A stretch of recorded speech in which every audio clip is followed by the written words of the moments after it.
You're listening to The Intellectual Investor, episode number 70, Rebuilding Good Habits After Lockdown, written by Vitaliy and read by Elliot.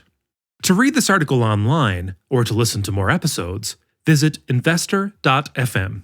To learn more about Vitaliy's investing firm, IMA, go to imausa.com. Rebuilding Good Habits After Lockdown.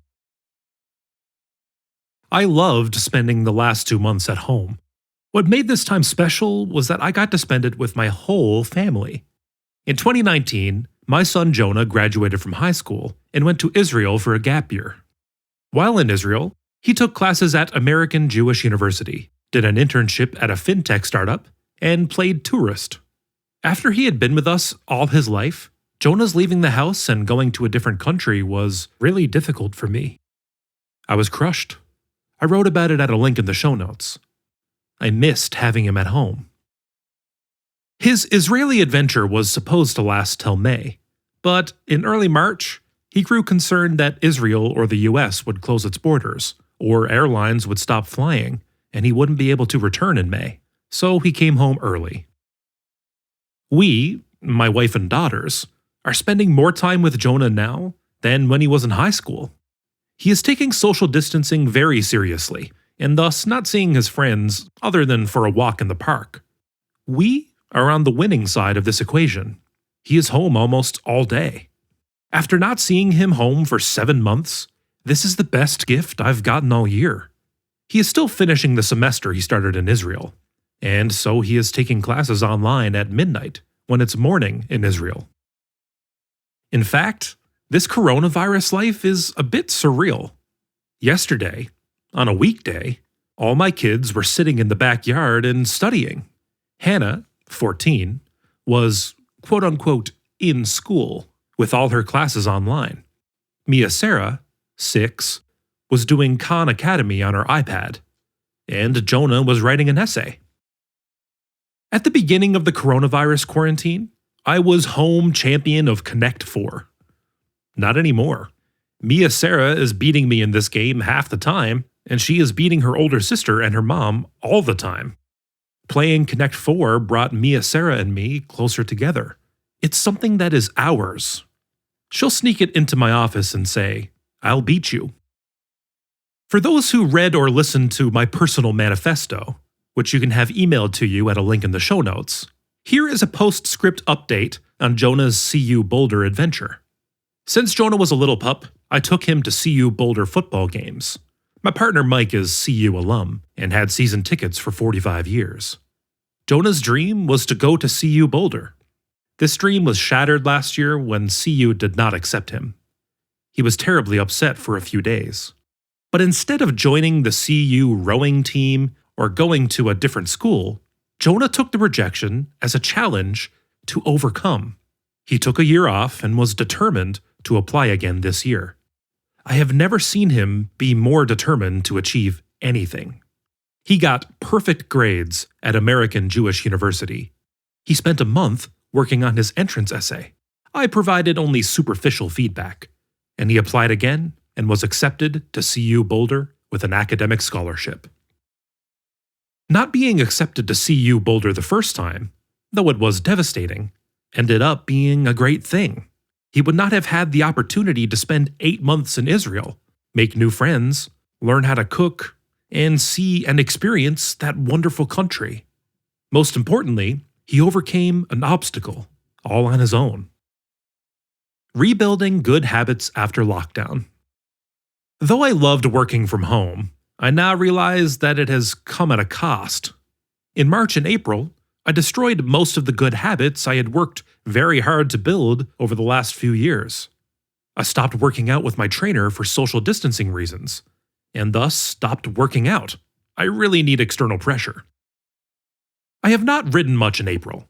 During the market crazy volatility in March, I worked super long hours and wanted to make sure I got enough sleep. I let myself get up at 7 a.m. instead of 4:30. Since I usually write early in the mornings, that habit has been interrupted. I've been working proactively over the last 2 weeks to restore old good habits and create some new ones. I dusted off my favorite book on habit building, Atomic Habits by James Clear. Here are a few thoughts from this wonderful book. There are 3 layers of thinking on changing habits. First, the most superficial layer, setting goals or focusing on results. But if you look at successful and failed athletes, they had the same goals. Goals do not set us apart. Our systems do. By the way, the same applies to investing. In fact, goals often can be at odds with our long-term success and happiness. Once you accomplish a goal, then what?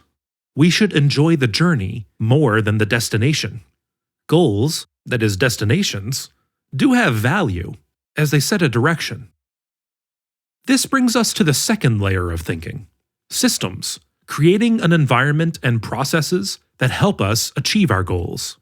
For me to start writing, I need to get up early. I go to sleep early. I stop drinking coffee at noon. I have an earlier, light dinner. I take a hot shower before I go to sleep. I wrote a book review on why we sleep. You can read it at a link in the show notes. I set my alarm for 4:30. That is a system that gets me to write for 2 hours a day. I restarted my writing system 2 weeks ago. Waking at 4:30 was painfully difficult the first week. I had to force myself to wake up. That was the cost of having interrupted a system that worked.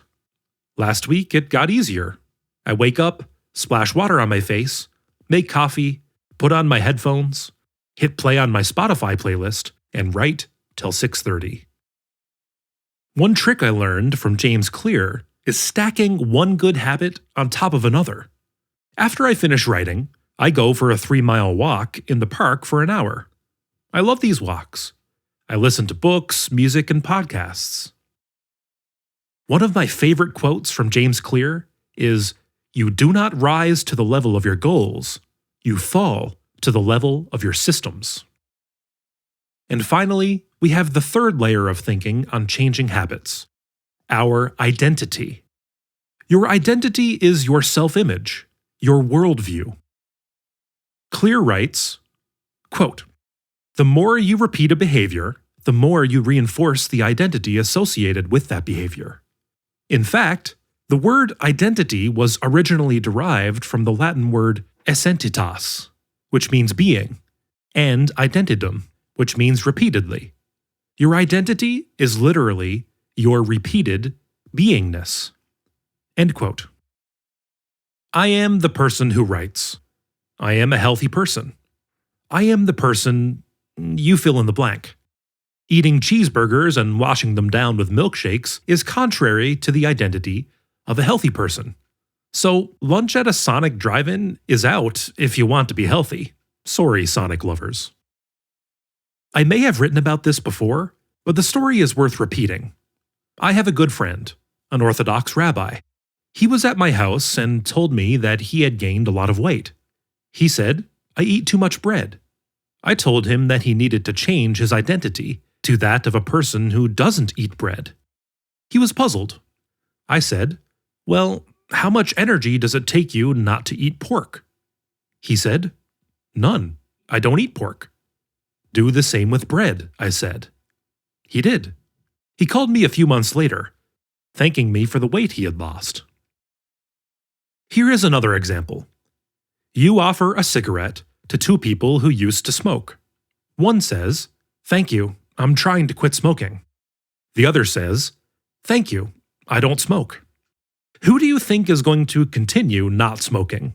The one whose identity is that he is trying to quit? Or the one who doesn't smoke? Another way to look at these 3 layers of thinking.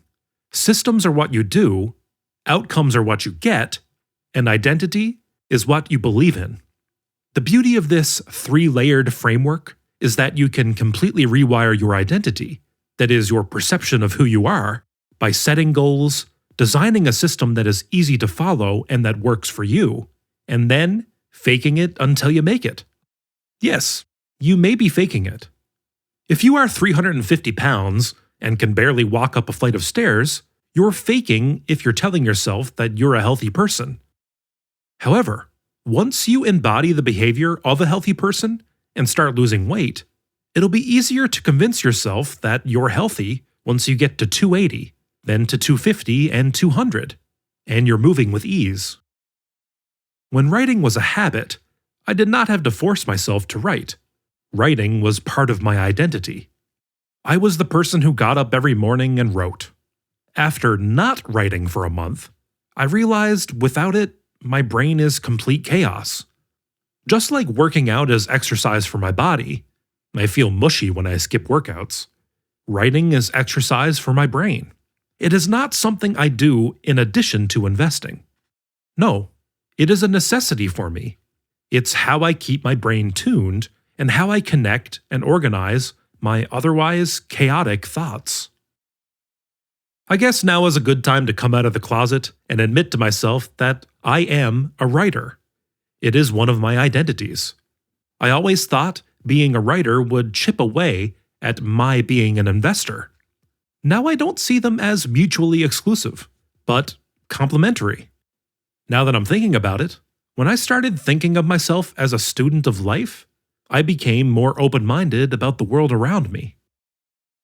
I now realize that we need to treasure and protect our good habits and not take them for granted. Though I did not appreciate it at the time, it is clear to me now that going to the office provided structure. When I stopped going to the office, I should have mindfully created a new structure that helped me maintain my habits, or at least replace one good habit with another. For instance, even though I stopped working out with the trainer, I could have walked in the park or done push-ups, sit-ups, and squats instead. It is time to treasure and rebuild old, good habits, and forge new ones. I am looking forward to it. I wish the same for you. Q&A with students. I love doing Q&A style lectures on investing at universities. I feel like I can have a hopefully positive impact on the students' still mendable minds. They don't want free fish, that is a stock tip. They want to learn how to fish. I've done these types of lectures for years at Denver University and the University of Colorado at Denver, my alma mater, where I also taught in the early 2000s. To be honest, the talks are a somewhat selfish endeavor. I really enjoy doing them, and every single time I learn something new. Since campuses are closed, I embraced our new digital times and did a Q&A lecture with students via Zoom on April 22nd. You can watch it at a link in the show notes. We opened it to students from all over the world. As you'll see, it was a very international crowd. We'll be doing these a few times a year in the future. They'll be open to students only, but I'll share the video with all my listeners. If you are a student, sign up at a link in the show notes, and you will be notified about the next Q&A lecture. If you are a professor, please feel free to forward this to your students. I enjoyed this Zoom call so much that I decided to come up with a free, practical curriculum for students who want to learn about value investing from a practitioner. Thank you for listening. To read this article online, or to listen to more episodes, visit investor.fm. Enjoy life and prosper.